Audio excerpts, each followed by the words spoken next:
Hello everyone. सो भाई हमारी class 10 वाली बच्चों आपके हाफ ईयरली एग्जामिनेशंस आ रहे हैं और आज की वीडियो में हम आपके सामने लेकर आ चुके हैं भाई आपका क्लास 10 साइंस का हाफ ईयरली का कंप्लीट पेपर लीक। और ये वीडियो वो वीडियो होने वाली है जिसे अगर आपने शुरू से लेकर एंड तक देख लिया आपकी गारंटी है कि जनाब इस वीडियो से बाहर एक क्वेश्चन भी नहीं जाने वाला है और आपको कंप्लीट पेपर पता चल जाएगा आपके हाफ ईयरली का। जितने सारे के सारे टॉपिक हैं वो हम इस वीडियो के अंदर कवर करने वाले हैं, तो भैया आप शुरू से लेकर एंड तक जरूर इस वीडियो के ऊपर बनिएगा। और भैया ये वीडियो वो वीडियो होने वाली है जो कि आम और पेपर लीक वाली वीडियो की तरह नहीं होगी। मैं तुम्हें क्वेश्चंस वगैरह बताऊं ना, इसमें हम अलग तरीके से चीजों को ग्रैप्स कर रहे होंगे और वहीं से आपका हाफ ईयरली में क्वेश्चंस बनेंगे। और साथ साथ में एक इंपॉर्टेंट रिसोर्स भी इस वीडियो के अंदर इंक्लूडेड है, तो उसको भी मिस आउट मत करना। वो मैं आपको वीडियो के एंड में बताऊंगा या बीच में कहीं पे भी बता रहा हूँ। तो भैया चलिए चालू करते हैं वीडियो को विद फुल जोश। आपको जो होता है पूरा का पूरा हाफ ईयरली का पेपर आज की वीडियो में पता चलने वाला है, तो लेट्स स्टार्ट इट। हाँ जी जनाब, ये रही हमारी मेन स्क्रीन और हम लोग आ चुके हैं भैया पेपर लीक करने के लिए। साइंस का पेपर लीक। अब जरा ध्यान से सुनते जाओ, चीजों को समझते जाओ और जो होता है इससे बाहर मैं गारंटी लेता हूं कि तुम्हारा पेपर नहीं जाने वाला है। चलो भैया, सबसे पहली बात, मैंने इसमें कौन कौन से चैप्टर्स लिए हैं। देखो हाफ ईयरली में जनरली जो आपके चैप्टर्स आते हैं वो हर चैप्टर आता है आपका, हर सब्जेक्ट से दो दो चैप्टर आते हैं। कौन कौन से चैप्टर आते हैं? हर सब्जेक्ट से सिर्फ और सिर्फ दो चैप्टर आते हैं, चैप्टर 1 एंड चैप्टर 2। तो हमने जनरली यही दो चैप्टर्स पकड़ने की कोशिश करी है। लेकिन अगर हम बात करें साइंस के अंदर, तो साइंस के अंदर जो फिजिक्स वाला पोर्शन है, ठीक है, फिजिक्स वाला पोर्शन है उसके अंदर भैया एक तो आपका इलेक्ट्रिसिटी आता है, एक तो आपका जो होता है इलेक्ट्रिसिटी आता है, दूसरा आपका लाइट आता है, या दूसरा जो होता है आपका एमएफ दे सकते हैं, मैग्नेटिक फील्ड दे सकते हैं। ठीक है, तो अब अगर हमने इस वीडियो के अंदर कवर करा है, हमने इसके अंदर जो होता है भैया आपका इलेक्ट्रिसिटी और लाइट कवर करा है। मैग्नेटिक फील्ड आपका जो मैं रिसोर्स दूंगा उसके अंदर कवर है। अगर तुम्हारा लाइट नहीं आ रहा है, मैग्नेटिक फील्ड आ रहा है, तो आप वो रिसोर्स से जाके उसको कवर कर सकते हो पूरी तरीके से। तो भैया चलिए चालू करते हैं, let's go with the first thing. हमारा पहला का पहला चैप्टर है that is the chemical reactions and equations. अब इस केमिकल रिएक्शन एंड इक्वेशंस का आपको मैं बहुत बढ़िया तरीके से बताने वाला हूं। अपनी एनसीईआरटी लेके साथ में बैठना। देखो भाई साहब, पेपर लीक सिर्फ और सिर्फ पेपर लीक नहीं है, बल्कि एनसीईआरटी का ही पेपर लीक है। जो तुम्हारे टीचर्स बनाने वाले हैं वो पेपर लीक में करने वाला हूं। तो चलिए जनाब जरा देखते हैं यहाँ पे क्या है। आपका जो क्वेश्चन है that's question is very very important और बहुत ज्यादा जरूरी भी क्वेश्चन कहलाता है ये। भैया कौन सा क्वेश्चन है? ये क्वेश्चन है आपका फिगर 1.1 का क्वेश्चन। 1.1 से क्या क्वेश्चन बनाता है टीचर यहाँ पे 2-3 क्वेश्चन इससे बाद पूछ लेता है जो कि बहुत इंपॉर्टेंट है एनसीईआरटी का।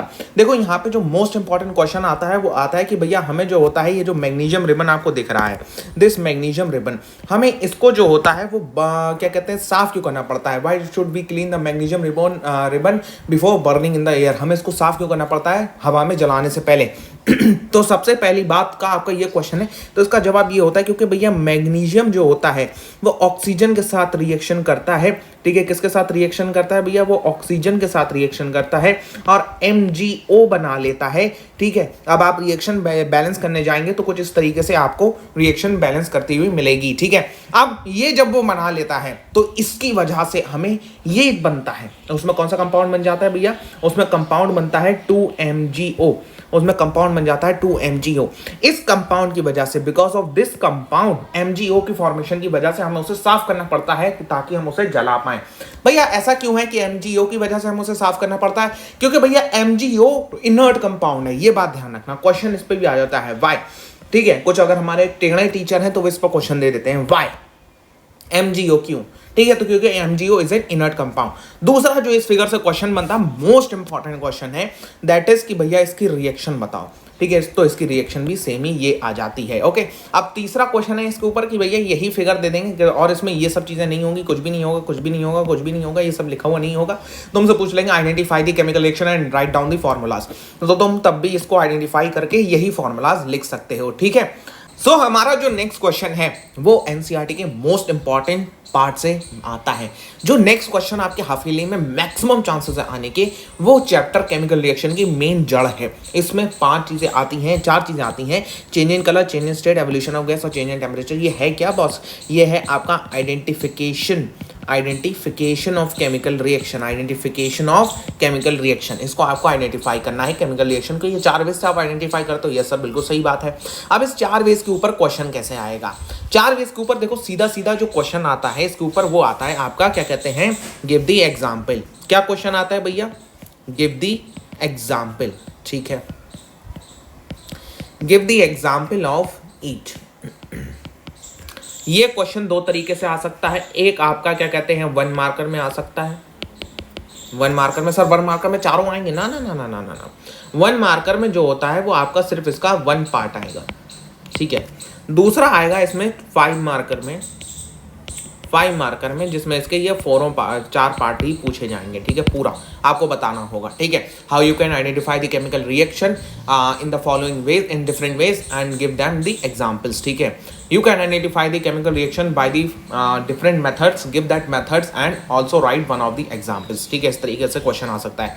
अच्छा सर चलिए ठीक है, ये सारी तो बात हो गई, लेकिन अब हमें इसमें करना क्या है, हमें इसमें आखिरकार करना क्या है, चलो देखते हैं। हमें इसमें सबसे पहला चेंज इन स्टेट की बात करते हैं। तो चेंज इन स्टेट का आंसर क्या होगा, बिल्कुल सीधा सा आंसर है इसका आंसर है भैया कैंडल।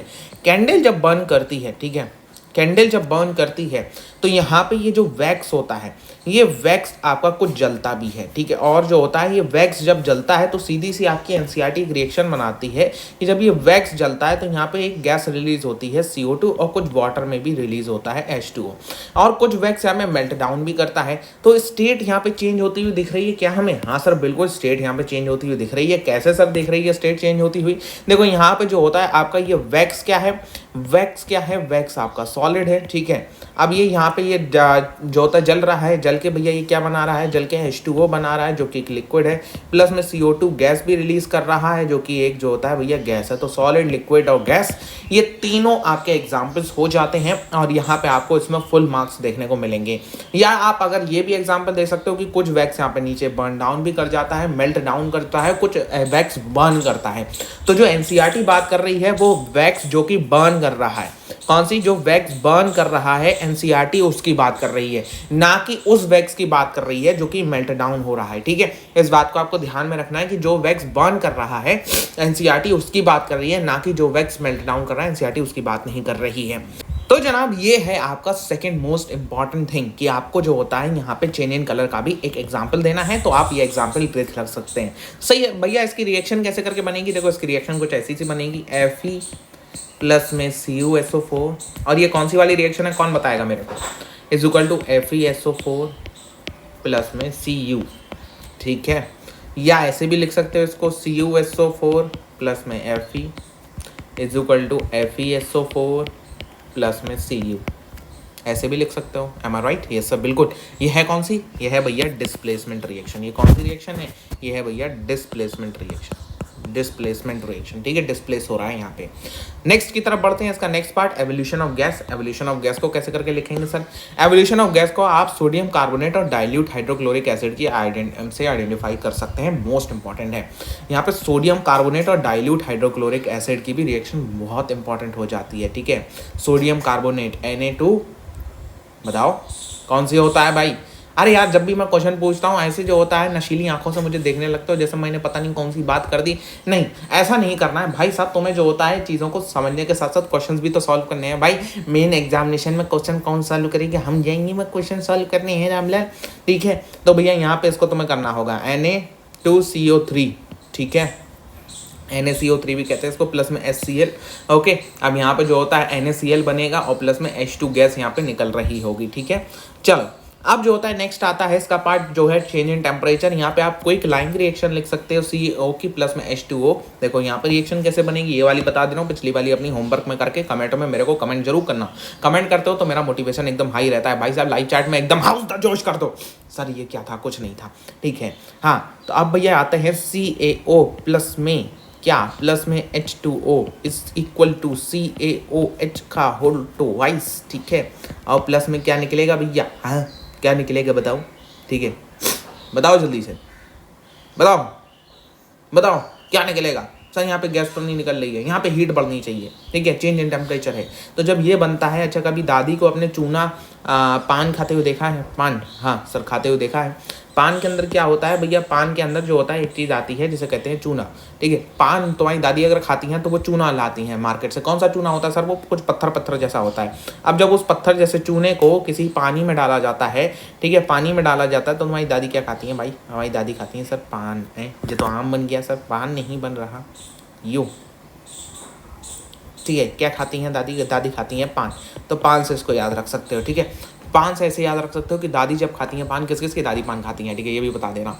तो भैया दादी जब पान खाती हैं तो जो होता है पान के लिए वो चूना लाती हैं मार्केट से। वो चूना वही वाला चूना होता है, क्विक लाइम कहते हैं इसको, ये CaO होता है। इसको जैसे ही पानी में डालते हैं देखते नहीं हो कैसे वो पानी उबल रहा होता है, ठीक है।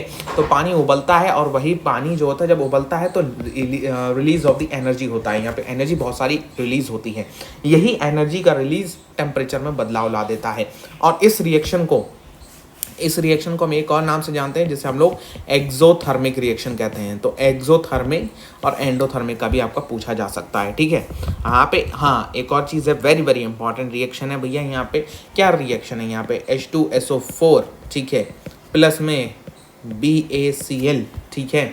यहाँ पे जो होता है भैया यहाँ पे क्या बनेगा, यहाँ पे BaSO4, ठीक है, प्लस में क्या बनेगा बताओ, यस सर, यहाँ पे ये इसके साथ गया और यहाँ पे ये बनेगा HCl, ठीक है, हाँ ठीक है। अब यहाँ पे जो होता है, यहाँ पे इस तरीके से आप इसको लिख सकते हो, लेकिन जो होता है हमारा बाकी सारी चीज़ें जो हैं वो साइड की बात है, लेकिन यहाँ पे जो मेन हमारा पॉइंट ऑफ थिंकिंग है वो है हमारा BaSO4। BaSO4 क्यों, BaSO4 का एक सफ़ेद प्रेसिपिटेट बनता है। क्या है भैया यहाँ पे इसका सफ़ेद प्रेसिपिटेट, कैसा प्रेसिपिटेट बनता है यहाँ पे इसका सफ़ेद, वेरी वेरी इंपॉर्टेंट रिएक्शन है। किसका प्रेसिपिटेट होता है, BaSO4 का प्रेसिपिटेट होता है, बेरियम सल्फेट का प्रेसिपिटेट होता है। कैसा होता है भैया, वाइट इन कलर होता है, ठीक है, वेरी वेरी इंपॉर्टेंट। ओके अब आगे बढ़ते हैं। आगे आपकी 1.9 की जो बैलेंसिंग वाली है रिएक्शन, ये जो बैलेंस करने के लिए आई है 1.9 में एनसीईआरटी में बैलेंस इक्वेशन, इसकी अनबैलेंस फॉर्म आ सकती है जिसमें ये नहीं है, जिसमें जो होता है आपका कुछ इस तरीके से ये नहीं होगा, ठीक है। तो आपको इसे बैलेंस करना होगा, तो ये डायरेक्ट याद करके चले जाओगे। तो बैलेंसिंग में भी अगर कोई गलती भी करते हो तो यू कैन रिमेंबर इट। कौन सी रिएक्शन है भैया, आयरन रिएक्ट कर रहा है वाटर के साथ में, ठीक है, 4H2O के साथ में रिएक्ट कर रहा है और ये भैया फेरस ऑक्साइड बना रहा है, Fe3O4 बना रहा है, फेरिक ऑक्साइड नहीं बल्कि फेरस ऑक्साइड बना रहा है। क्या बना रहा है भाई, ये बना रहा है आपका फेरस ऑक्साइड। तो फेरस ऑक्साइड की रिएक्शन है ये, ठीक है। ओके आगे बढ़ते हैं जनाब, आगे बढ़ते हैं कॉम्बिनेशन रिएक्शंस की बात करते हैं। कॉम्बिनेशन रिएक्शन में आपका एक्टिविटी 1.4 जो है ये बहुत इंपॉर्टेंट है। यहाँ पे कैल्शियम ऑक्साइड को डाला गया है वाटर में, ठीक है। ये वही वाला काम है जो दादी चूना बनाने के लिए करती हैं। और ऐसे छू के जब तुम देखोगे तो छू के देखोगे यहाँ पे से जो होता है ये हीट निकाल रहा है, ठीक है, हीट निकाल रहा है। ओके अब जब हीट निकाल रहा है तो ये हीट निकलेगी, तो ये जब हीट निकलेगी तो ये हीट जो होता है मेनली हमारा कॉम्बिनेशन रिएक्शन का भी एक एग्जाम्पल है। साथ साथ में ये हीट निकलना हमारी एक्सोथर्मिक, हमारी क्या है भैया, ये एक्सोथर्मिक रिएक्शन का भी एक एग्जाम्पल है। किसका एग्जाम्पल है, ये एक्सोथर्मिक रिएक्शन का भी एक एग्जाम्पल हो जाता है। तो ये डायरेक्ट तुमको एक्टिविटी दे सकते हैं, इसमें आइडेंटिफिकेशन के लिए कह सकते हैं। कैसे कैसे कह सकते हैं भैया, देखो आइडेंटिफिकेशन के लिए क्वेश्चन आपका आता है ये वाला, बहुत इंपॉर्टेंट क्वेश्चन है भाई आइडेंटिफिकेशन का, कि जो होता है हाँ XO प्लस में water is equal to XOH का होल ट्वाइस, ठीक है, और प्लस में हीट। आइडेंटिफाई करो इसको, और जो होता है साथ साथ में क्या करो, क्या कहते हैं इसकी रिएक्शन टाइप बताओ, और जो होता है यहाँ पे हीट रिलीज रिएक्शन टाइप बताओ, मतलब हीट टाइप बताओ, ठीक है, हीट टाइप बताओ। अच्छा अब ये अगर अलग से नहीं क्वेश्चन कोई देगा तो वो रिएक्शन टाइप में ही तुमको लिख के आना, नहीं तो पूरे मार्क्स नहीं मिलेंगे। मतलब यहाँ पर तुम्हें आइडेंटिफाई करना है that it is the calcium. Calcium को जब हम ऐड करते हैं वाटर के अंदर तो ये बनता है CaOH का होल ट्वाइस, कैल्शियम हाइड्रोक्साइड बन जाता है, ठीक है। और साथ साथ में रिएक्शन टाइप में तुम लिख के आओगे कॉम्बिनेशन एंड एक्सोथर्मिक रिएक्शन। कैसी रिएक्शन है ये, कॉम्बिनेशन भी है और एक्सोथर्मिक रिएक्शन भी है, ये बात को आपको ध्यान में रखना है। डू यू नो से एक बहुत इंपॉर्टेंट सवाल उठ सकता है आपका इस बार हाफ ईयरली के अंदर, बहुत इंपॉर्टेंट है, लेकिन भैया इसको आता क्यों नहीं है, यही सवाल ही आएगा।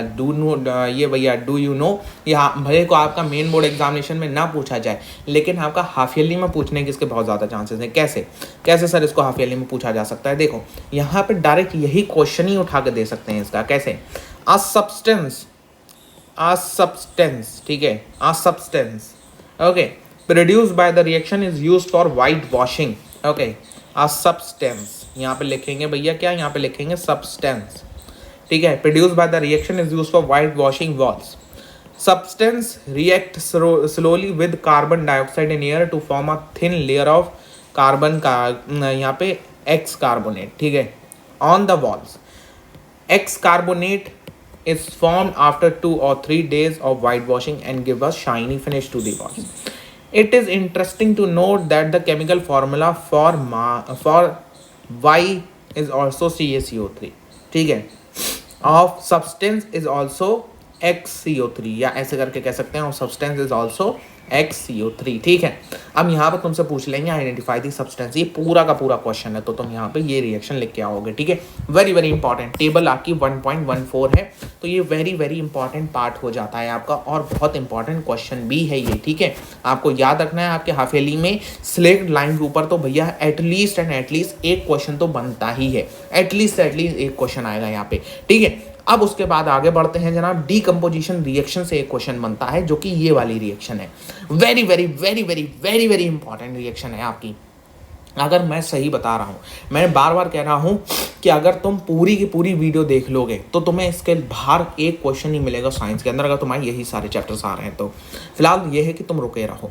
अब FeSO4 की reaction very very very very very very important है, क्योंकि ये आपकी सिर्फ और सिर्फ हाफ ईयरली में नहीं, बोर्ड एग्जामिनेशन में इतनी बार आ चुकी है जितनी आपकी उम्र नहीं होगी, ठीक है, बहुत बार पूछी जा चुकी है। FeSO4 फेरस सल्फेट जब हीट करते हैं उसको, तो वो फेरिक ऑक्साइड बना देता है, और जो होता है यहाँ पे क्या कहते हैं भैया, यहाँ पे सल्फर ऑक्साइड और सल्फर ट्राईऑक्साइड रिलीज होती है। ये रिएक्शन को आपको आधा दे सकता है। FeSO4 को हीट करोगे क्या होगा ये बताओ, ठीक है। अब ये एग्जाम्पल कौन सी रिएक्शन का है ये पूछ सकता है भैया, ये रिएक्शन दे देगा, तुमसे पूछेगा भैया बताओ ये कौन सी रिएक्शन है, तो तुम इसको बताओगे कि भैया क्या कहते हैं, ये डीकम्पोजिशन रिएक्शन है, ठीक है। अब जो होता है भैया यहाँ पे एक चीज़ और भी है कि यहाँ पे इसको बॉईल करते हैं, इसको देख रहे हो ये हीट कर रहे हैं, तो यहाँ पे तुम्हें जो होता है यहाँ पे कुछ गैस निकलती हुई दिख रही है, ठीक है, गैस निकलती हुई दिख रही है। अब जो गैस निकलती हुई दिख रही है यहाँ पे, वो कौन सी गैस होगी, वो सल्फर गैस होगी, सल्फर गैस होगी। तो तुम्हें ये लड़की भी दे सकते हैं, बताएंगे यहाँ पे जो होता है कोई फेरस सल्फेट के क्रिस्टल्स कोई हीट कर रही है, यहाँ पे इसके लिए रिएक्शन लिखो, ठीक है, या ये लड़की क्या कर रही है, इसके लिए पूरी की पूरी रिएक्शन एक नोट करवा सकते हैं, तो ये मोस्ट इंपॉर्टेंट क्वेश्चन बन जाता है।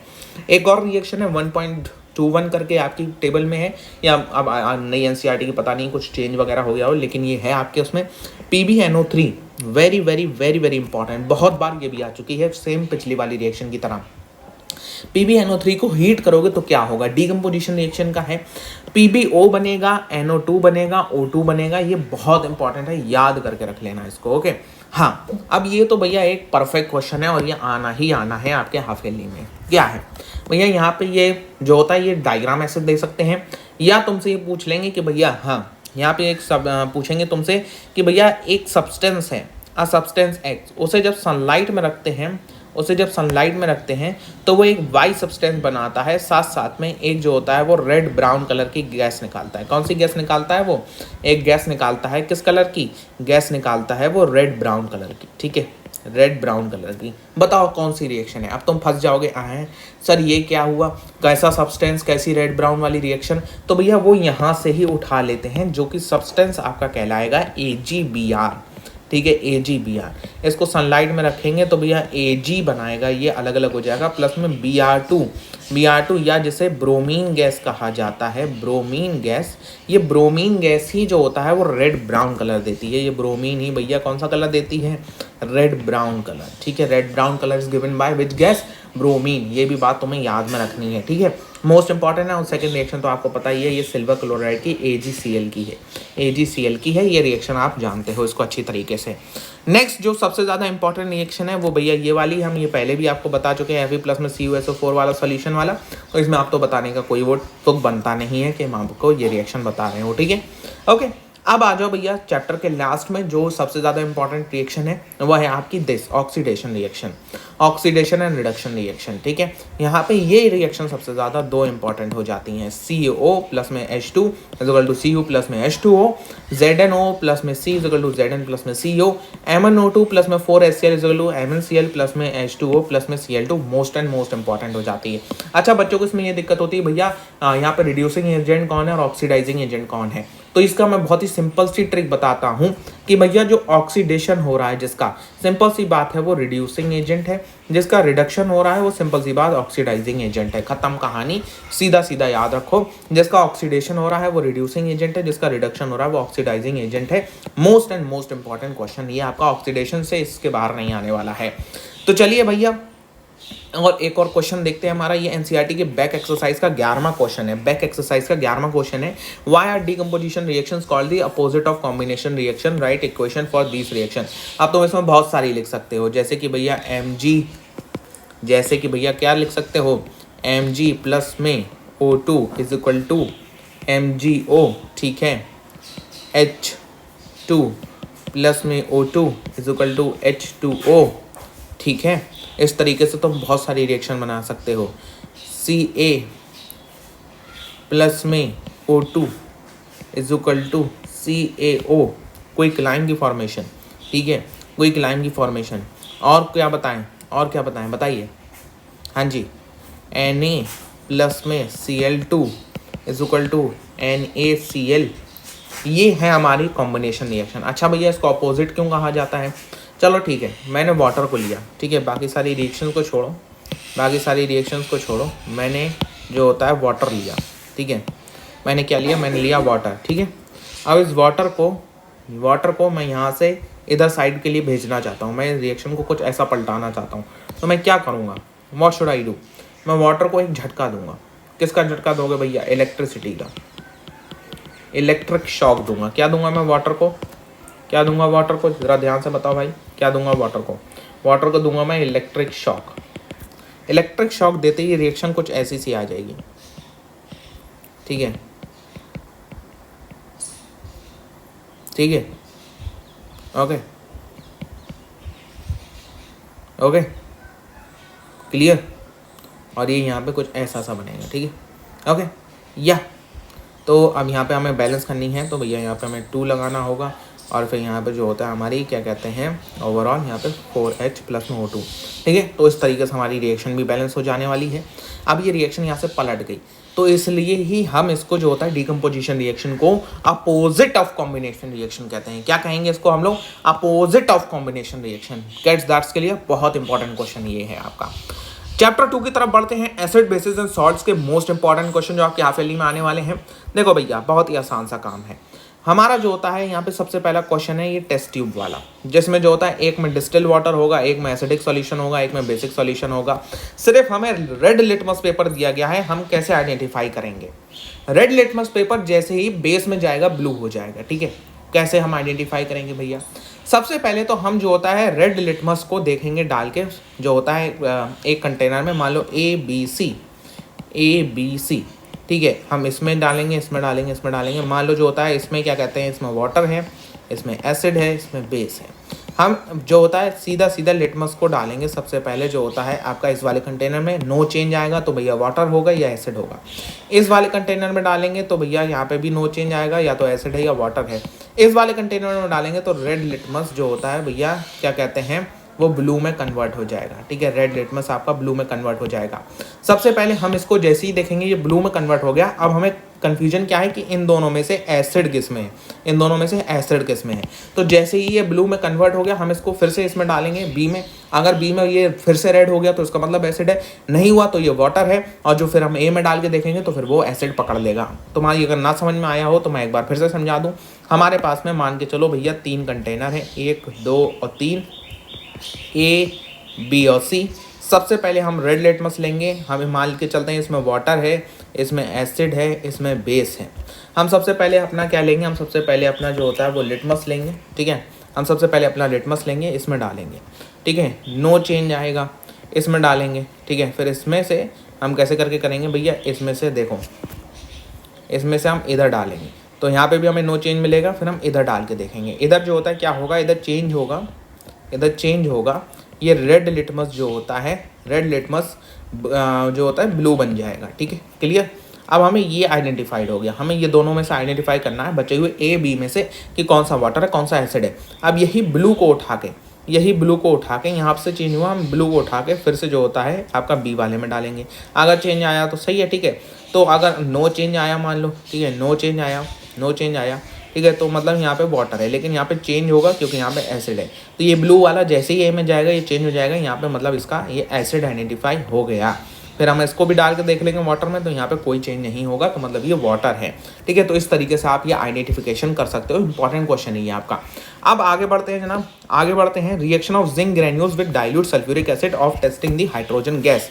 वेरी नाइस क्वेश्चन है, और ये आपका as a hydrogen gas test के नाम से भी इसको जाना जाता है।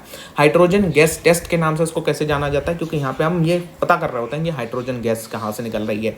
तो यहाँ पे भैया जिंक ग्रेन्यूल्स को यहाँ पे डाला जाता है, हाइड्रोजन गैस पॉप होती है। हाइड्रोजन गैस को फिर एक डिलीवरी ट्यूब से, और कैंडल यहाँ पे पॉप साउंड देता है, ऐसे करके साउंड देता है वो कैंडल। आप अपने केमिस्ट्री लैब में कर सकते हो अगर आपके पास में केमिस्ट्री लैब है तो। ठीक है, हाँ, वेरी वेरी इंपॉर्टेंट क्वेश्चन, बहुत ज़्यादा इंपॉर्टेंट क्वेश्चन है ये। सोडियम जिंकेट की फॉर्मेशन, NaOH, ठीक है, 2 NaOH प्लस में Zn क्या बनाता है ये, Na2ZnO2 प्लस में H2 Na2ZnO2, that is known as the sodium zincate. क्या बनता है ये, सोडियम जिंकेट बनता है। क्या बनता है मेरे लाल, सोडियम जिंकेट बनता है सर।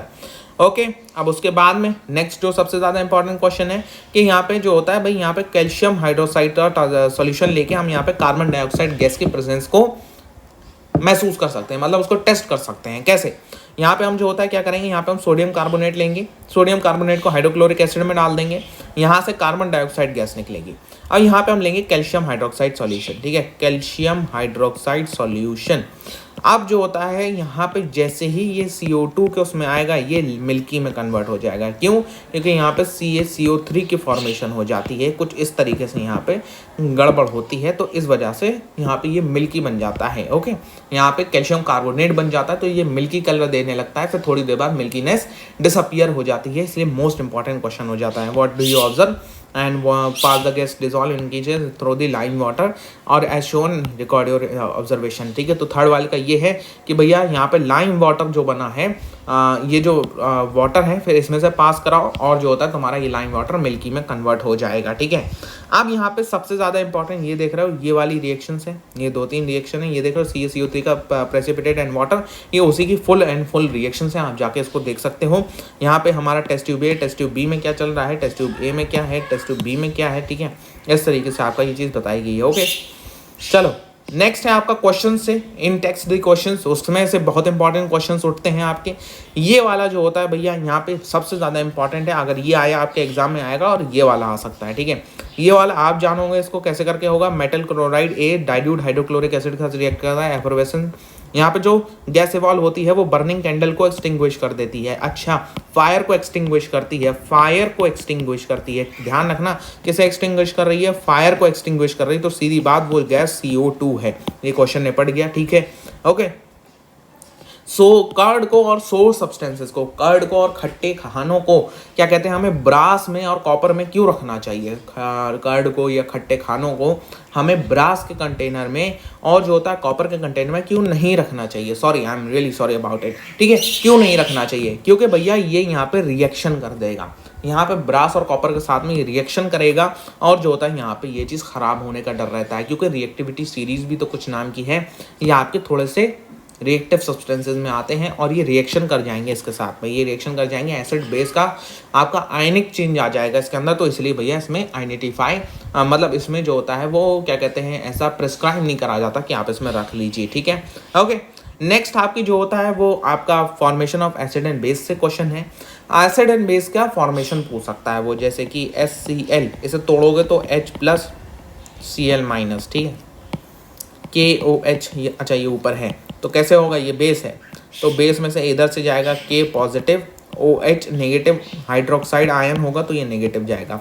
यहाँ पे हाइड्रोनियम आयन बन रहा है जो कि पॉजिटिव होगा, यहाँ पे हाइड्रोक्साइड आयन बन रहा है, ये इसलिए बेस कहलाएगा, ये इसलिए एसिड कहलाएगा। ठीक है, क्यों, क्योंकि यहाँ पे हाइड्रोनियम आयन की फॉर्मेशन हो रही है। बेस क्यों कहलाएगा, क्योंकि यहाँ पे हाइड्रोक्साइड आयन की फॉर्मेशन हो रही है। ठीक है, क्लियर एवरीबॉडी। ओके सर, आगे बढ़ते हैं। यहाँ पे से सबसे ज्यादा इंपॉर्टेंट क्वेश्चन ये वाला है, ये भी इंटेक्स क्वेश्चन हैं आपके। एसिडिक सॉल्यूशन क्यों इलेक्ट्रिसिटी को कंडक्ट करता है, बहुत बहुत इंपॉर्टेंट है भैया। ड्राई HCl क्यों यहाँ पे जो होता है ड्राई लिटमस पेपर का कलर चेंज नहीं कर पाएगा। डाइल्यूट करते टाइम क्यों इस्तेमाल किया जाता है, ये सारे के सारे इंपॉर्टेंट है, लेकिन टॉप के 2 मोस्ट इंपॉर्टेंट है। क्यों नहीं करता है भैया जो होता है वो मतलब क्यों जो होता है एक सॉल्यूशन एसिड का इलेक्ट्रिसिटी कंडक्ट करता है, इसलिए क्योंकि वहाँ पे आयंस की फॉर्मेशन हो जाती है। जैसे ही मान लो HCl को मैंने पानी में डाला, उसका एक सॉल्यूशन बनाया तो H पॉजिटिव और Cl नेगेटिव बन जाता है, यही आयंस आपके इलेक्ट्रिसिटी कंडक्ट कर रहे होते हैं। ड्राई HCl यहाँ पे ड्राई लिटमस पेपर का कलर क्यों नहीं चेंज करता है, dry HCl dry litmus paper का कलर कभी भी चेंज नहीं कर सकता, क्योंकि भैया यहाँ पे कोई भी आयन फॉर्मेशन नहीं हो रही है। क्या नहीं हो रही है यहाँ पे, आयंस की फॉर्मेशन नहीं हो रही है, आयन फॉर्मेशन नॉट अवेलेबल, ठीक है, आयन फॉर्मेशन नॉट हैपनिंग या नॉट अवेलेबल, ठीक है, यहाँ पे आयन फॉर्मेशन नहीं होगी इसलिए ऐसा होगा, ठीक है। इतनी बात आपको क्लियर है? यस सर, बिल्कुल क्लियर है। आगे बढ़ते हैं। Concentration of hydroxide ion affect when excess of the base is dissolve in a solution of sodium hydroxide, ठीक है। आपका क्या होगा कॉन्सेंट्रेशन ऑफ हाइड्रोक्साइड आयन पे, इंपॉर्टेंट क्वेश्चन हो सकता है। देखो भैया कॉन्सेंट्रेशन यहाँ पे आपका कॉन्सेंट्रेशन का कुछ इस तरीके से ग्राफ चलता है। देखो अगर मैं तुम्हें दिखाने की कोशिश करूँ, हाँ ये ग्राफ आपका चलेगा, ठीक है, ये ग्राफ आपका चलेगा। यहाँ पे ये एक बहुत ही लॉग जो होता है लॉग फेज आती है, ठीक है, लॉग फेज आती है, एकदम ग्रो करता है, लेकिन फिर यहाँ से जो होता है एक लैग फेज चालू हो जाती है। यहाँ से आपका सिर्फ और सिर्फ क्या कहते हैं, एक स्टैग्नेंट ग्रोथ होती है, स्टैग्नेंट ग्रोथ होती है। क्या होती है यहाँ पे, स्टैग्नेंट ग्रोथ होती है। तो भैया स्टैग्नेंट ग्रोथ का मतलब है यहाँ पे आप कोई भी ज़्यादा जो होता है वो आपका डिजॉल्व नहीं हो सकता है, या इसको आप सैचुरेटेड ग्रोथ कह सकते हो। क्लास 9 में पढ़ा है सैचुरेशन, सैचुरेटेड ग्रोथ कह सकते हो। अब इससे आगे भैया ये चीज़ ग्रो नहीं कर सकती। आगे बढ़ते हैं भाई नेक्स्ट क्वेश्चन की तरफ। नेक्स्ट क्वेश्चन मोस्ट इंपॉर्टेंट है और ये बहुत ज़्यादा ज़रूरी भी होता है। अगर तुम एक चैप्टर पढ़ रहे हो एसिड बेसिस एंड सॉल्ट, उसके अंदर तुमसे ये डायरेक्ट पूछ सकते हैं क्या, अच्छा बताओ एक मार्क्स के अंदर ऑरेंज के अंदर कौन सा एसिड है भैया, ऑरेंज के अंदर भैया सिट्रिक एसिड है, ठीक है। और एक मार्क के अंदर बताओ मेरे लाल, टर्मिनेट के अंदर कौन सा एसिड है, टार्टरिक एसिड है। टोमेटो के अंदर कौन सा एसिड है, ऑक्जेलिक एसिड है। विनेगर के अंदर कौन सा एसिडिक एसिड है, ठीक है। नेचुरल सोर्स इसका क्या है ये भी तुम्हें बता सकते हैं, ठीक है। और एसिड जो होता है यहाँ पे देख रहे हो, ये देखो, ओके, ये नेचुरल सोर्स पूछ सकते हैं एसिड देके, या जो होता है नेचुरल सोर्स देके एसिड पूछ सकते हैं, दैट्स द क्वेश्चन, ठीक है। यहाँ पे नेक्स्ट बढ़ते हैं, ब्लीचिंग पाउडर, मोस्ट इंपॉर्टेंट भाई, मोस्ट इंपॉर्टेंट, ठीक है। ब्लीचिंग पाउडर CaOCl2, ठीक है। इसको जो होता है क्यों इंपॉर्टेंट है, क्योंकि यहाँ पे इसका ब्राइन से लेना देना है, ब्राइन सॉल्यूशन से लेना देना है, ठीक है। Produce during the electrolysis of the sodium chloride brine, ठीक है। तो यहाँ पे इसकी अगर तुम पूरी रिएक्शन देखोगे तो वहाँ पे ब्राइन का फॉर्मेशन आता है, ठीक है। अब आगे बढ़ते हैं। यहाँ पे बेकिंग सोडा, ब्लीचिंग पाउडर इतना ज़्यादा यूजेस नहीं है, लेकिन बेकिंग सोडा का यहाँ पे आपका एक चीज़ इंपॉर्टेंट हो सकती है कि बेकिंग सोडा की फॉर्मेशन, ठीक है, बेकिंग सोडा की फॉर्मेशन सोडियम हाइड्रोजन कार्बोनेट की फॉर्मेशन कैसे होती है, क्योंकि ये थोड़ा सा बच्चों को ट्रिक करते हैं। तो हाफ ईयरली के अंदर अगर टीचर चाहेगा कि तुम्हें ट्रिक कर लिया जाए, तुम्हें फंसाया जाए, तो तुम्हें इससे ये क्वेश्चन पूछेगा कि भैया यहाँ पे बताओ मेरे को NaHCO3 कैसे बनेगा।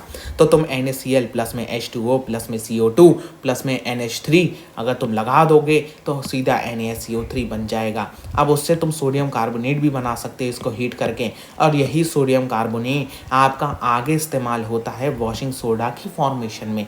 सोडियम कार्बोनेट के अंदर वाटर ऑफ क्रिस्टलाइजेशन ऐड कर दोगे तो भैया ये आपका जो होता है वो सोडियम कार्बोनेट डेकाहाइड्रेट, ये आपका वॉशिंग सोडा बन जाएगा, ठीक है मेरे लाल। Yes sir. अब जरा इसमें एक और चीज़ बताओ, वाटर ऑफ क्रिस्टलाइजेशन के ऊपर क्वेश्चन आ सकता है। वाटर ऑफ द क्रिस्टलाइजेशन किसी भी एक पर्टिकुलर क्रिस्टल का वो वाटर होता है जो कि उसे क्रिस्टल बनाने में मदद करता है। मतलब फॉर एग्जांपल के तौर पे कौन सा वाटर होता है सर, ये वो वाटर है जैसे कि मान लो तुम्हारा क्या कहते हैं चीनी है, मान लो चीनी है, तो चीनी को चीनी बनाने में जो वाटर इस्तेमाल होता है, चीनी को चीनी बनाए रखने में जो वाटर इस्तेमाल होता है, that is known as the water of crystallisation. वो होता है भैया कौन सा, वाटर ऑफ क्रिस्टलाइजेशन। अब यहाँ पे जो होता है वो क्या सही में इसके अंदर जो वाटर है वो बिल्कुल ही सोक्ड ऑफ हो जाता है, क्या ये सही में ड्राई है, इसके ऊपर अगर क्वेश्चन पूछा गया, क्योंकि ये कॉम्पिटेंसी क्वेश्चन है और इस बार CBSE is all about competency मेरे लाल। तो इस क्वेश्चन को जरा ध्यान से देखना। तो अगर तुम इसे जो होता है कॉपर सल्फेट के क्रिस्टल्स को जो होता है हीट आउट करोगे तो यहाँ पे एक्टिविटी 2.15 यही बता रहा है कि यहाँ पे वाटर ऑफ क्रिस्टलाइजेशन इससे अलग होके यहाँ पे आपका बॉइलिंग ट्यूब पे आके लग जाएगा। ठीक है, तो देख रहे हो, ये देखो कैसे करके होता है, समझ गए? यस सर, एब्सोल्युटली समझ चुके हैं। अब यहाँ पे प्लास्टर ऑफ पेरिस इंपॉर्टेंट है, क्यों? क्योंकि इससे भैया प्लास्टर होता है, वही जब हड्डी अलग हो जाती है तो प्लास्टर जो करते हैं that is known as the plaster of Paris. आइए चैप्टर पढ़ते हैं लाइफ प्रोसेस की तरफ। लाइफ प्रोसेस की तरफ का पहला इंपॉर्टेंट क्वेश्चन यही बन जाता है इंटेक्स से, जो कि है भैया आपका क्या कहते हैं, जब डिफ्यूजन क्यों इनसफिशिएंट है आपकी ऑक्सीजन रिक्वायरमेंट्स को पूरा करने के लिए। बहुत इंपॉर्टेंट क्वेश्चन है। क्यों इनसफिशिएंट है? क्योंकि भैया हमारा मल्टी सेलुलर है, तो अगर डिफ्यूजन बहुत स्लो प्रोसेस है तो यहाँ से चालू होगा, यहाँ पहुँचने में उसको 1 करोड़ साल लग जाएंगे। कहाँ पहुँचने में? अरे यहाँ पहुँचने में तुम कहाँ जाते हो मेरे लाल? ठीक है, हाँ, ये सबसे ज़्यादा इंपॉर्टेंट है। और एक ये इंपॉर्टेंट है, क्या क्राइटेरिया हम लोग यूज़ करते हैं? हम लोग बेसिक जो होता है वो होम्योस्टैटिस का इस्तेमाल करते हैं, या हम लोग इसको कह सकते हैं भैया मेटाबॉलिज्म, और कुछ एनसीईआरटी में होता है भैया रिप्रोडक्शन। ठीक है, रिप्रोडक्शन। भैया ग्रोथ क्यों नहीं हो सकता? अबे मेरे लाल, पहाड़ भी तो ग्रो करते हैं। पहाड़ भैया एवरेस्ट हर साल ग्रो कर रहा है, हर साल जो होता है उसकी हाइट बढ़ती चली जा रही है, तो क्या वो जिंदा है? ठीक है, तो पहाड़ भी ग्रो करते हैं। ओके, अब भैया मेटाबॉलिज्म और जो होता है वो रिप्रोडक्शन, ये तुम 2 लिख सकते हो। ठीक है, ये 2 मोस्ट इंपॉर्टेंट क्वेश्चंस होते हैं। ओके, यहाँ पे कौन सी प्रोसेस हैं जो एसेंशियल है भैया? वही हमारा डाइजेशन, एक्सक्रीशन, रेस्पिरेशन और ट्रांसपोर्टेशन और जो होता है न्यूट्रिशन। ठीक है, इसको लिख के आ सकते हो भैया। मोस्ट इंपॉर्टेंट रिएक्शन जो चैप्टर लाइफ प्रोसेस की आना ही आना है, दैट इज दी आपका फोटोसिंथेसिस वाली रिएक्शन। फोटोसिंथेसिस वाली रिएक्शन में से ये चीज़ याद रखना, यहाँ पे 12H2O लेना। कुछ ऐसी तो हमारी रेफरेंस बुक्स हैं आरबी हैं जिनके अंदर ये 6H2O के फॉर्म में है, लेकिन वो गलत है। एनसीईआरटी में भी पहला ये 6H2O के फॉर्म में था, लेकिन अब एनसीईआरटी हैव इम्प्रूव इट और इसको जो होता है सही कर लिया है। इसके ऊपर एक चीज़ और पूछा जा सकता है कि व्हाट इज दिस, ये जो वाटर है ये क्या कहलाता है? ये कहलाता है भैया वाटर ऑफ ट्रांसपायरेशन। ठीक है, वाटर ऑफ ट्रांसपायरेशन, इसके ऊपर क्वेश्चन आ सकता है। ट्रांसपायरेशन क्या है? ट्रांसपायरेशन बहुत इंपॉर्टेंट है, क्वेश्चन आना ही आना है इसके ऊपर। हो सकता है ना भी आए क्योंकि तुम्हारे टीचर के ऊपर है। ट्रांसपायरेशन क्या है कि जो प्लांट है वो अपनी पत्तियों के ज़रिए क्या करता है? वो अपनी पत्तियों के ज़रिए, ठीक है, वो अपनी पत्तियों के ज़रिए जो होता है वो आपका वाटर को बाहर भेजता है। वो आपका वाटर को अपनी पत्तियों के ज़रिए बाहर भेजता है। तो पत्तियों के ज़रिए से जब वाटर बाहर निकलता है तो नीचे से जो प्लांट की रूट है उसकी कहाँ? उसकी रूट है भैया कहाँ? सॉइल के नीचे। जब यहाँ से कोई प्रेशर कम हो रहा है, यहाँ से प्रेशर कम हो रहा है, तो यहाँ से पानी ऊपर चढ़ेगा रूट में, इसलिए भैया वाटर ऑफ ट्रांसपायरेशन की प्रोसेस होना बहुत ज़्यादा ज़रूरी हो जाता है। ठीक है, हाँ, ये तो मोस्ट इंपॉर्टेंट है ही भाई, इसमें तो कोई वही बात नहीं है कि भैया तुम्हारा ये तो पूछा ही जाने वाला है। इसमें स्टोमक के अंदर भैया गैस्ट्रिक ग्लैंड्स, ठीक है, उसके अंदर भैया गैस्ट्रिक जूसेस, ठीक है, गैस्ट्रिक जूस के 3 चीज़ें, HCl भैया, पेप्सिन भैया, म्यूकस, ठीक है, और उसके बाद में भैया यहाँ पे आपका लीवर से निकलता है क्या? लीवर से निकलता है बाइल क्या करता है? एमल्सिफिकेशन ऑफ फैट करता है।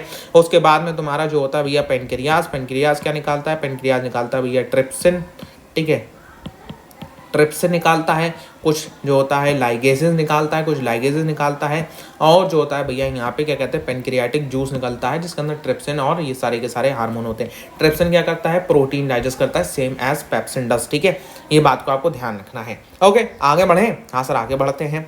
हाँ, ये चीज़ इंपॉर्टेंट है, ग्लूकोज का ब्रेकडाउन, ये बात याद रखना। एब्सेंस ऑफ ऑक्सीजन में, लैक ऑफ ऑक्सीजन में, प्रेजेंस ऑफ ऑक्सीजन में, मोस्ट इंपॉर्टेंट है। इसके मेस्ट इंपॉर्टेंट क्या है? इसके इंपॉर्टेंट भैया ये है प्रोडक्ट इसके बहुत ज़्यादा इंपॉर्टेंट है।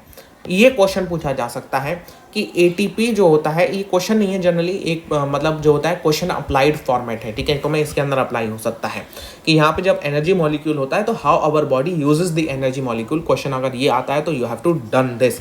आपको यहाँ पर ये चीज़ डालना है कि भैया हमारी बॉडी हमारे एनर्जी मॉलिक्यूल्स को कैसे इस्तेमाल करती है। तो भैया एटीपी से एडीपी, फिर इससे एएमपी।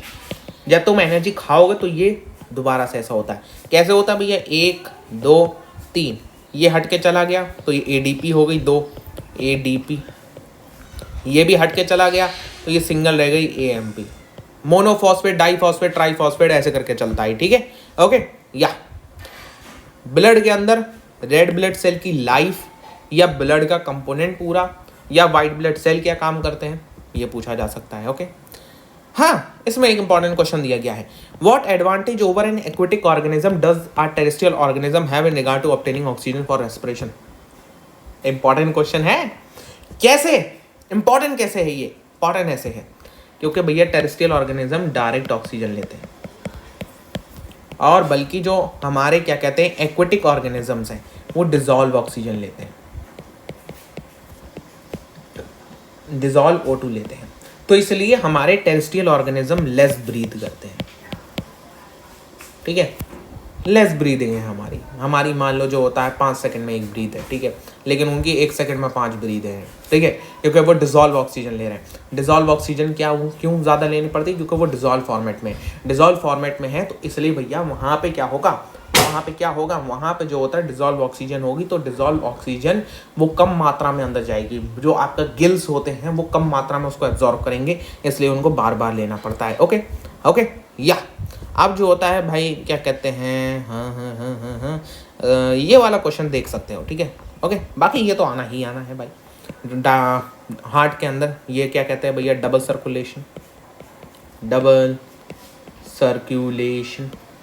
सर्कुलेशन आना ही आना है, ठीक है। ओके, ये रहा ट्रांसपायरेशन जो मैं बता रहा था आपको कि भैया जब ऊपर से पानी निकलेगा तो नीचे से पानी ऊपर चढ़ेगा ही चढ़ेगा, दैट्स द ट्रांसपायरेशन। ये वाला डायग्राम हार्ट का बिल्कुल याद रखना। इसमें से क्वेश्चन क्या बनने वाला है, वो सिंगल वेन जो कि ऑक्सीजनेटेड ब्लड कैरी करती है, ठीक है, सिंगल आर्टरी जो कि डीऑक्सीजनेटेड ब्लड को कैरी करती है, सिंगल आर्टरी जो कि डीऑक्सीजनेटेड ब्लड को कैरी करती है, सिंगल वेन जो कि ऑक्सीजनेटेड ब्लड को कैरी करती है, दैट्स इट। इससे यही क्वेश्चन आने वाला है। नेफ्रॉन का आसान सा डायग्राम देख लो मेरे लाल, आसान सा डायग्राम कुछ ऐसा सा दिखता है नेफ्रॉन का, ठीक है, आसान सा डायग्राम बता रहा हूँ।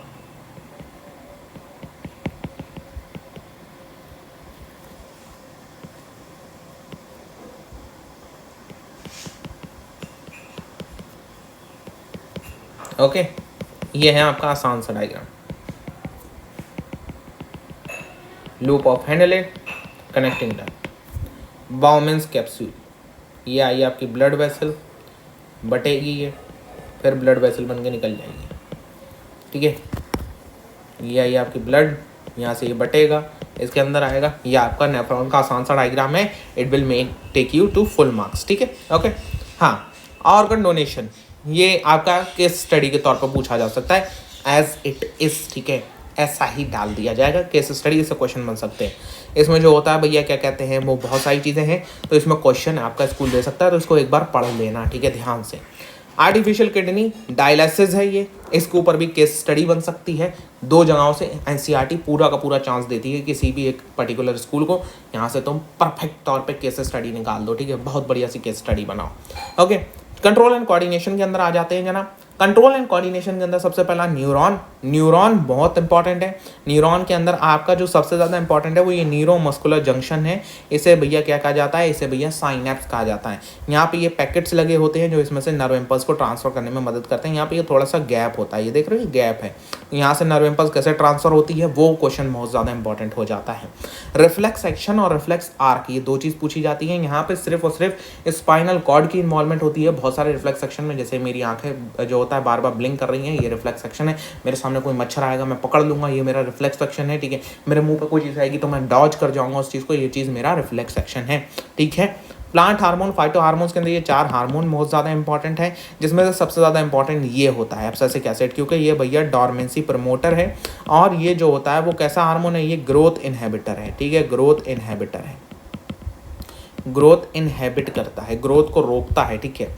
ट्रोपिज्म्स बहुत ज़्यादा इंपॉर्टेंट है, इसमें आपको ये सारी चीज़ें पता होनी चाहिए, ठीक है। ये कैसा ट्रोपिज्म होता है, इसमें कौन हेल्प कर रहा होता है, ऑक्सिन, ये चीज़ आपके लिए मोस्ट इंपॉर्टेंट हो जाती है इनमें से, ठीक है। ओके, अब आते हैं भैया नर्वस सिस्टम के ऊपर। तो नर्वस सिस्टम के अंदर आपको जो चीज़ देखना है वो है आपका autonomic nervous system, somatic nervous system. इसमें sympathetic and parasympathetic, sensory and motor, ये तो तुम जानते ही जानते हो। तुम कंफ्यूज होते हो सिंपैथेटिक और पैरासिम्पैथेटिक में। सिंपैथेटिक ऑटोनॉमिक नर्वस सिस्टम का पार्ट है जो कि पेरिफेरल नर्वस सिस्टम का पार्ट है। यहाँ पे ये सिंपैथेटिक काम क्या करता है, ये ऑटोनॉमिक नर्वस सिस्टम काम क्या करता है, ये इंटरनल ऑर्गन से कम्युनिकेट करता है। मेरे दिल, मेरे फेफड़े, मेरी किडनी, मेरा पेट, मेरा पेनक्रियाज, मेरा लीवर, इन सबसे आपस में कम्युनिकेट करता है। उसमें एक होता है सिंपैथेटिक जो कि अराउज करता है। जब तुम जैसे खाना खा रहे हो तो सिंपैथेटिक आपका नर्वस सिस्टम वर्क करेगा और वो तुम्हारे ऑर्गन्स को अराउज करेगा कि हाँ भैया और काम करो और काम करो। पैरासिम्पैथेटिक कामिंग होता है, आराम करो आराम करो आराम करो आराम करो आराम करो, वो ये कहता है। और सिंपैथेटिक क्या कहता है, अरे भैया काम कर काम काम कर काम कर काम कर काम कर, ठीक है। तो ऐसे करके ये आपका मेन फर्क है दोनों में। ओके, तो ये क्वेश्चन पूछा जा सकता है आपसे। हाँ, बहुत इंपॉर्टेंट क्वेश्चन है भाई। 3 टाइप की नर्व और हैं, तुम सिर्फ neuron, sensory neuron, motor neuron और रिले न्यूरॉन जानते हो, लेकिन 3 टाइप की नर्व और है जो एनसीईआरटी तुम्हें बताती है, लेकिन तुम मिस आउट कर जाते हो, लेकिन मैं मिस आउट नहीं करने वाला हूँ। क्रेनियल नर्व, स्पाइनल नर्व और विसरल नर्व। काम क्या है, क्रेनियल नर्व हमारे पूरे हेड के पार्ट को कनेक्ट करती है। मेरे ये जो पूरा मेरी खोपड़िया है इसके पार्ट को कनेक्ट करना मेरे ब्रेन से, ये क्रेनियल नर्व का काम है। स्पाइनल नर्व हमारी पूरी बॉडी को कनेक्ट करती है स्पाइनल कॉर्ड से। विसरल नर्व हमारी इंटरनल ऑर्गन्स को स्पाइनल कॉर्ड से कनेक्ट करती है, क्योंकि अगर उन्हें कोई सिग्नल देना है तो वो विसरल नर्व के जरिए जाएगा। वेरी वेरी इंपॉर्टेंट, तुमसे पूछा जा सकता है direct, what is cranial nerve, what is visceral nerve, what is आपका स्पाइनल नर्व। अब तुम लटक गए, अरे जे का हुई, ठीक है, ऐसे करके ना कहो, तो इसलिए हमने ये बता दिया आपको। सेरिब्रम, फोर ब्रेन का वर्क बहुत ज़्यादा इंपॉर्टेंट हो जाएगा तुम्हारा, ठीक है। इसमें से जैसे कि हिंड ब्रेन, पॉन्स, वेरोलाई और जो होता है मेडुला ऑब्लोंगाटा हमारे बैलेंस करने में मदद करता है। फिर स्पाइनल कॉर्ड वगैरह, ठीक है। ओके, तो हमारा जो होता है इसमें बहुत ज़्यादा इंपॉर्टेंट मिड ब्रेन है, हेड ब्रेन। उसके बाद में ये जो ग्लैंड्स है इसमें सबसे ज़्यादा इंपॉर्टेंट हाइपोथैलेमस है। और फिर जो होता है थाइमस है। थाइमस क्यों, क्योंकि ये हमारा क्या बनाता है, ये हमारा इम्यून सिस्टम बनाता है। क्या बनाता है, ये हमारा इम्यून सिस्टम, इम्यून सिस्टम बनाने में मदद करता है। कौन सा सिस्टम बनाने में मदद करता है, इम्यून सिस्टम। तो जब इम्यून सिस्टम बनाने में ये मदद कर रहा है कौन सा, थाइमस, तो this is will be more important. फिर हमारा ओवरी एंड टेस्टिस, ये तो आप जानते हो। पेनक्रियाज भी आप जानते हो क्या बनाता है। आप एड्रीनल ग्लैंड भी जानते हो, एड्रीनलिन हार्मोन बनाता है जिसे हम लोग फाइट एंड फ्लाइट हार्मोन भी कहते हैं, ठीक है। ओके, आगे बढ़ते हैं। तो ये सारी की सारी चीज़ें हैं हमारी। कौन क्या बनाता है, पिट्यूटरी ग्लैंड हमारा जो होता है वो ग्रोथ हार्मोन बनाता है। इसमें से सबसे इंपॉर्टेंट भैया थाइमस है जो कि यहाँ पे नहीं दिया गया है। चैप्टर आते हैं इलेक्ट्रिसिटी की तरफ। ओके, चैप्टर इलेक्ट्रिसिटी का सबसे most important formula I = Q/T, मतलब करंट = चार्ज बाई टाइम, ठीक है। ये तुम जानते हो, सबसे इंपॉर्टेंट फॉर्मूला है ये। इसके ऊपर क्वेश्चन इस प्रकार से पूछा जाएगा, जो सबसे इंपॉर्टेंट क्वेश्चन बनता है इसमें, तुम्हें I दे देंगे, तुमसे T पूछ लेंगे, IQ दे देंगे, तुमसे T पूछ लेंगे, तुम्हें T दे देंगे, तुम IQ पूछ लेंगे, तुम्हें T या I दे देंगे, तुमसे Q पूछ लेंगे, तुम्हें जो होता है Q एंड I दे देंगे, तुम्हें T पूछेंगे, तुम्हें जो होता है T देंगे और Q देंगे, I पूछ लेंगे, ठीक है। तो तुम्हें इस तरीके से क्वेश्चन इसमें देखने को मिलेंगे। Potential and potential difference most and most important है। What is the difference between potential and potential difference. अगर ये क्वेश्चन थ्योरी के अंदर आया तो कैसे लिखोगे। देखो भैया, इलेक्ट्रिक पोटेंशियल इन्फिनाइट से किसी एक पर्टिकुलर पॉइंट पे लाने के लिए है। मतलब कोई चीज़ इन्फिनिटी पे है, मुझे नहीं पता ये कितनी दूर है। इन्फिनिटी किसे कहते हैं, हमें नहीं पता वो कितनी दूर है, तो वो इन्फिनिटी कहलाता है। ऐसे ही आपका इन्फिनिटी से जब हम किसी चीज़ को उठा के किसी एक पॉइंट पे लाके रखेंगे तो इसमें हमने कितना काम करा ये मेजरेबल होगा नहीं, ये मेजरेबल नहीं हो सकता, ये मेजर नहीं कर सकता कोई। क्यों, क्योंकि भैया इन्फिनाइट इज अननोन, तो दैट्स वाई इलेक्ट्रिक पोटेंशियल इसे कहा जाता है। सिर्फ पोटेंशियल को मेजर नहीं कर सकते, लेकिन अब एक पॉइंट पे आ चुका है, इस पॉइंट से दूसरे पॉइंट तक अगर हम उठा के रखेंगे तो क्या हम मेजर कर सकते हैं, एब्सोल्युटली हम मेजर कर सकते हैं।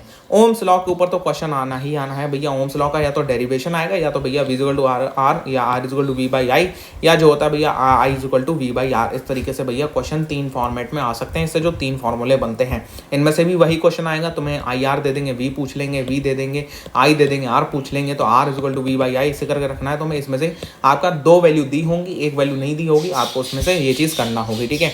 रजिस्टर में से जो सबसे ज़्यादा इंपॉर्टेंट फार्मूला बनेगा वो ये वाला फार्मूला बनेगा जिसे हम लोग ρL/, कहते हैं स्पेसिफिक रेजिस्टेंस, ठीक है। तुम्हारा जो होता है इसमें डायरेक्ट थ्योरी क्वेश्चन आएगा कि किस पे आपका क्या कहते हैं डिपेंड करता है या किस पे डिपेंड नहीं करता, तो आप यहाँ पे डायरेक्टली ये चीज़ दे सकते हो। Example number 11.1 very very important question है ये आपका। फिलामेंट के ऊपर एक क्वेश्चन आता है, तो इसी प्रकार से तुम्हें उसे सॉल्व करना होगा 10 मिनट्स के लिए। तो तुम मिनट्स को 600 सेकेंड्स में कन्वर्ट करोगे, सेकेंड्स में कन्वर्ट करना वेरी वेरी इंपॉर्टेंट है। अब यहाँ पे फॉर्मूला लगा दिया हमने और आंसर हमारा निकल निकल ही आएगा, ठीक है। हाँ, ये आपको आपका काफ़ी ज़्यादा मतलब जो होता है इंपॉर्टेंट टेबल है, लेकिन इसको रट्टा नहीं मारना है। एक इसको तुम्हें एक ऐसा अंदाज़ा सा होना चाहिए, ये आपको दी होगी लेकिन एक ऐसा अंदाज़ा सा होना चाहिए। यहाँ पे लिखा भी है, मेमोराइज नहीं करने की ज़रूरत है, यहाँ पे न्यूमेरिकल सॉल्व करने के लिए इसका इस्तेमाल होगा। अगर तुम्हारा टीचर ये नहीं देता है तब क्या करोगे, उनसे कहोगे कि भैया आपको ये वैल्यू देना पड़ेगी। अगर तुम्हें एक अंदाज़ा होने जाए कि कितना ज़्यादा है तो तुम इसको एक दो को मतलब जो होता है मेमोराइज़ करने के लिए मैं कह सकता हूँ सिल्वर की और आयरन की, और आपका जो होता है सिल्वर की, कॉपर की, आयरन की, और क्या कहते हैं फिर आपका नाइक्रोम की कर लेना, ठीक है। नाइक्रोम की, सिल्वर, कॉपर, आयरन और नाइक्रोम, ठीक है। बस इनकी जो होता है भैया आप मेमोराइज कर लेना, silver, copper, iron and nichrome, इसकी मेमोराइज करके रखना, ठीक है। एग्जाम्पल नंबर 11.10 बहुत बहुत इंपॉर्टेंट हो जाता है, बहुत बहुत इंपॉर्टेंट है ये।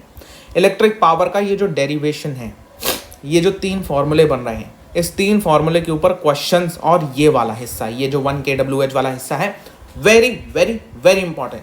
1 kWh वाला हिस्सा 3.6 × 10⁶ जूल, ये 1 kWh वाला हिस्सा बहुत बहुत इंपॉर्टेंट है, ठीक है, वेरी वेरी इंपॉर्टेंट है। तो ये 3.6 × 10⁶ जूल वाला हिस्सा है, ओके। अब यहाँ पे 1 kWh क्या कहलाता है, ये तुमसे डायरेक्टली पूछा जा सकता है कि भैया 1 kWh क्या है, 3.6 × 10⁶ जूल को कहते हैं, ठीक है। P = VI, I = V/R, इसका जो होता है डेरिवेशन कुछ इस प्रकार से आप कर सकते हो। H = I² RT का भी डेरिवेशन वेरी वेरी इंपॉर्टेंट है, इसका डेरिवेशन ये आपका पूरा का पूरा दिया गया है, ठीक है। तो डेरिवेशन पे ध्यान रखना। Resistance in series and resistance in parallel के जो एडवांटेज है रेजिस्टेंस इन पैरेलल का ओवर दी सीरीज रेजिस्टेंस, वो तो आना ही आना है भाई, ठीक है।